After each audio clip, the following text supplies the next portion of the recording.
ಈಗ ರಾಜ್ಯ ದೇಶ ವಿದೇಶಕ್ಕೆ ಸಂಬಂಧಪಟ್ಟ ಹಾಗಿನ ಕೆಲ ಪ್ರಮುಖ ಸುದ್ದಿಯನ್ನು ಬನ್ನಿ ಕ್ವಿಕ್ ಆಗಿ ನೋಡ್ಕೊಳ್ಳೋಣ. ಉತ್ತರಾಖಂಡ್ನ ಡೆಹ್ರಾಡೂನ್ನಲ್ಲಿ ಪ್ರಧಾನಿ ಮೋದಿ ವಿರುದ್ಧ ಮಲ್ಲಿಕಾರ್ಜುನ ಖರ್ಗೆ ಗುಡುಗಿದ್ದಾರೆ. ಕಾಂಗ್ರೆಸ್ ಕಾರ್ಯಕರ್ತರ ಸಮಾವೇಶವನ್ನು ಉದ್ದೇಶಿಸಿ ಮಾತನಾಡಿದಂತ ಖರ್ಗೆ ಮೋದಿ ಅವರು ನೀಡಿದಂತ ಭರವಸೆಯನ್ನು ಈಡೇರಿಸಿದಾರಾ? 2 ಕೋಟಿ ಉದ್ಯೋಗದ ಭರವಸೆ ನೀಡಿದ್ರು, ಯಾರಿಗಾದ್ರೂ ಸಿಕ್ಕಿದ್ಯಾ? ಇದೇನಾ ಮೋದಿ ಗ್ಯಾರಂಟಿ ಅಂತ ಪ್ರಶ್ನಿಸಿದ್ದಾರೆ. ಕಾಂಗ್ರೆಸ್ ಸಂಸದ ರಾಹುಲ್ ಗಾಂಧಿ ಮತ್ತು ಅಸ್ಸಾಂ ಸಿಎಂ ಹೇಮಂತ್ ಬಿಸ್ವಾ ಶರ್ಮಾ ನಡುವಿನ ಮಾತಿನ ಯುದ್ಧ ಮುಂದುವರೆದಿದೆ. ರಾಹುಲ್ ಗಾಂಧಿ ಎಲ್ಲಿಗೋದ್ರೂ ಕೂಡ ಅಲ್ಲಿ ಕಾಂಗ್ರೆಸ್ ಸೋಲುತ್ತೆ. ರಾಹುಲ್ ಗಾಂಧಿ ಸ್ಫೂರ್ತಿದಾಯಕ ನಾಯಕನಲ್ಲ ಅಂತ ಬಿಸ್ವಾ ಟೀಕೆ ಮಾಡಿದ್ದಾರೆ. 2 ದಿನದ ವಿರಾಮದ ಬಳಿಕ ಭಾರತ್ ಜೋಡೋ ನ್ಯಾಯ ಯಾತ್ರೆ ಇವತ್ತು ಪುನರಾರಂಭಗೊಂಡಿದೆ. ಪಶ್ಚಿಮ ಬಂಗಾಳದ ಜುಲ್ಟ್ರೆಗುರಿಯಲ್ಲಿ ರಾಹುಲ್ ಗಾಂಧಿ ಯಾತ್ರೆಯನ್ನ ಪುನರಾರಂಭ ಮಾಡಿದ್ದಾರೆ. ಜನವರಿ 14ನೇ ತಾರೀಕಿನಂದು ಮಣಿಪುರದ ತೌಬಲ್ನಿಂದ ಯಾತ್ರೆ ಆರಂಭ ಆಗಿತ್ತು. ಹಲವು ಅಡೆತಡೆಗಳ ನಡುವೆನೂ ಕೂಡ ಯಾತ್ರೆ ಸಾಗ್ತಾ ಇದೆ.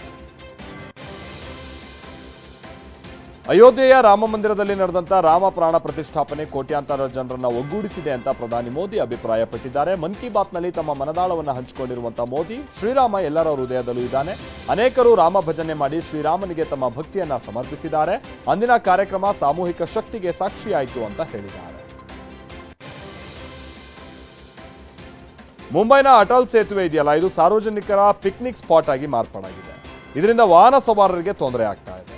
ಸೇತುವೆ ಮೇಲೆನೆ ಕಾರ್ಗಳನ್ನ ನಿಲ್ಲಿಸಿ ಜನ ಫೋಟೋ ಕ್ಲಿಕ್ಕಿಸ್ಕೊಳ್ತಾ ಇದ್ದಾರೆ. ಇದರಿಂದಾಗಿ ಟ್ರಾಫಿಕ್ ಜಾಮ್ ಕೂಡ ಉಂಟಾಗ್ತಾ ಇದೆ.